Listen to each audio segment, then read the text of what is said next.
Prince Harry reportedly called his father, King Charles. Before his memoir Spare was released, Prince Harry reportedly reached out to his father King Charles before his tell-all memoir Spare was released.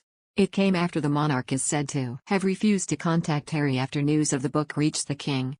Now a new book, Endgame, Inside the Royal Family and the Monarchy's Fight for Survival, by author Omid Scobie has detailed the alleged ins and outs of the royals.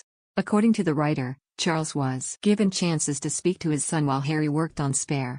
Despite it being seen as a chance to air any grievances, Charles chose not to for months, reports The Mirror. In the end, Scobie says Harry opted to reach out to his father after receiving guidance from a close pal. The phone call was meant to resolve some of their interpersonal issues, but it came with its own challenges. A friend of Harry told the author, "It was an awkward conversation, but he knew if he didn't make those first steps, there would never be any progress. There was no raised voices, no arguments. But the king was cold and brief rather than open to any proper dialogue."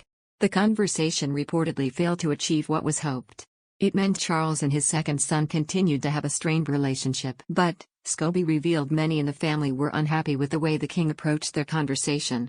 A source told the author, "It's complex, but Harry's increasing frustration from some of the wider circle of family members that Charles won't fix things for the sake of everyone." After all, as Scobie points out, the release of Spare only did more disastrous damage with the family's approval plummeting swiftly. There does however seem to be no end in sight for the feud. It has previously emerged phone calls between Charles and Harry have continued since, although, The Mirror says not much progress is seen during the calls.